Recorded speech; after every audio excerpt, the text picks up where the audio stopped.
You can tell a lot about an individual by their craft. With songs like, I Got It Honest, You Got to Stand for Something or You'll Fall for Anything, and I Wouldn't Have It Any Other Way, it speaks volumes to the character of this man. A week or two ago, put out a video referencing that last title, I Wouldn't Have It Any Other Way. It's a video of a song that talks about a plant closing here in America, and instead of just accepting it, the people got together.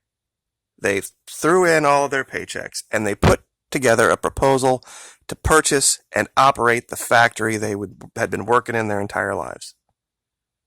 And of course, this was celebrated as the American spirit. This is what America's all about. Business having in its mandate, first do no harm to the communities that we're allowing you to operate in. Well, that's happening. But it's not happening in America anymore. You see, there's a law passed 2013 in Venezuela that allows that exact thing that was in that Aaron Tippin video to occur. Goodyear has now announced that they are shuttering their operation in Venezuela, but they are now admitting it's the sanctions. It is the U.S. government that has caused this. And this is something you're going to see more and more. And the mainstream media is going to run away from this story because they are going to have to try to explain away and weasel out of the psyop they've been trying to run on the American people for the last half decade. Goodyear Venezuela has made the difficult decision to stop producing tires, the Ohio-based company said in a statement. Our goal had been to maintain its operation, but economic conditions and U.S. sanctions have made this impossible. Goodyear's 1,160 workers at its factory in Valencia, Carabobo State, were reportedly caught by surprise by management's decision to halt operations. Representatives from trade unions have told press that despite operating well below maximum capacity, the company had raw materials to continue producing. Workers from Goodyear and other tire producers in Valencia had staged protests in June for better wages and working conditions, denouncing at the time the low production levels. In 2016, Goodyear workers had publicly denounced that management was deliberately sabotaging production by letting raw materials deteriorate.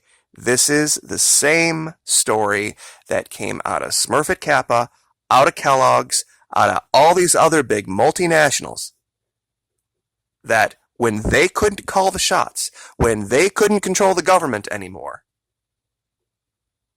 they're going to take their ball, throw a temper tantrum, and go home. This is what's going on. But by law in Venezuela, the people of this community are going to take this factory over. And this is the source, this is the basis of all, oh, they stole from all these poor big businesses, poor big oil, poor big multinationals, the evil Venezuelans are stealing their stuff. It's ridiculous.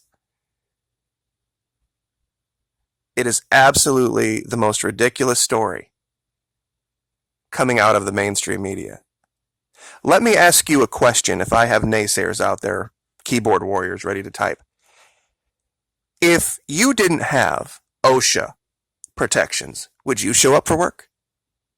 If you didn't have unemployment insurance, would you show up for work tomorrow?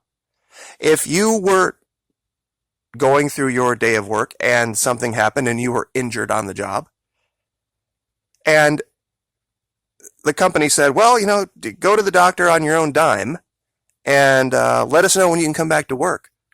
Would you agree to work under those conditions? Well, guess what?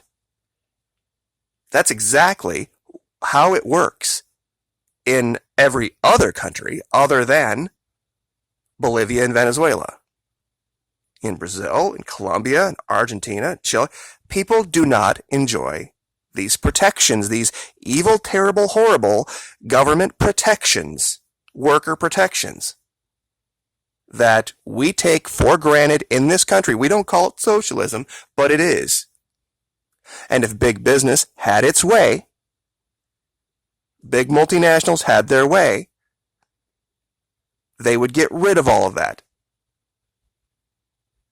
You walk into a business as a customer. You slip and fall on a wet floor and you crack your head. Guess what? That business is more than likely going to have some type of an insurance in place, some type of a policy in place that's going to at least attempt to make you whole. Not existent in Latin America. And when they try to do these evil, terrible, horrible socialist things, you get the PSYOP media owned by big business running out saying, oh no, the socialism is terrible, it's destroying business. And this is what happens when they don't give you the entire story. That's why I have stuck with Venezuela and this story for so long, because people do not get it. But this article right here, and I'll link it for you, goes a long way to opening people's eyes. And when you couple that with what we have called the American spirit, what we have called hardcore American values, where businesses big businesses aren't the end-all and be-all of our existence, I think it paints a very, very different picture. I have a lot of people that have come to the channel and given me very strange definitions of socialism. And you can tell that they've gotten it from websites that are pretty much run by big business, places like Breitbart, Hannity, and all these super right-wing, ridiculous sites that think any amount of government interference, any amount of government involvement or protection in business is slippery slope down to, everyone being handcuffed to one job for the rest. It's ridiculous. This is what's going on. The people are standing up for their rights. They're standing up for righteousness. And Americans, if they really knew, if they really had the truth of what was going on, would be absolutely incensed at these sanctions. And it would be by far more important than anything on the front page. Because all these people down here want the same level playing field we take for granted here in America every single day. It doesn't matter whether you have a $95 an hour job or a $10 an hour job. Those workplace protections are in place for everyone in the quote-unquote legal economy. Which is, of course, why big business, for all of their protestations, absolutely adores illegal immigration. And like I've said before, mark my words. Mark my words. If there were ever a real effort in this country to get rid of that labor, that free slave labor, watch the price of everything go through the roof and watch businesses shut over and over and over again. And this issue with Goodyear is the exact same thing. This is what businesses in this country are going to do when the supply of throwaway labor dries up. If you think these businesses are going to pay Americans a fair and decent wage and protect them, you're out of your mind. You think there's if we get rid of the illegal immigrants, then regular Americans can have those jobs. No. They're not going to pay you what you think you're going to get. They're just going to shut the business and move it to where the slave labor is. The problem is that all of the wages earned by the people at those businesses are going to go away too. And I'm sorry, this is a very personal thing for me, but there's a lot of people that are going to get hurt that are believing lies right now about what they think is going to be the result of getting rid of, quote unquote, the undesirables or the people from the shithole countries. You think these businesses are going to give you their jobs? You're out of your mind. They're not. They're going to leave. They're going to follow the people. They're going to have two choices. Do that or skyrocket the price of their good to make up for the living wages they're going to have to pay you to do those jobs. What do you think they're going to do? Of course they're going to go overseas. And that's why what's happening in Mexico is so telling with AMLO.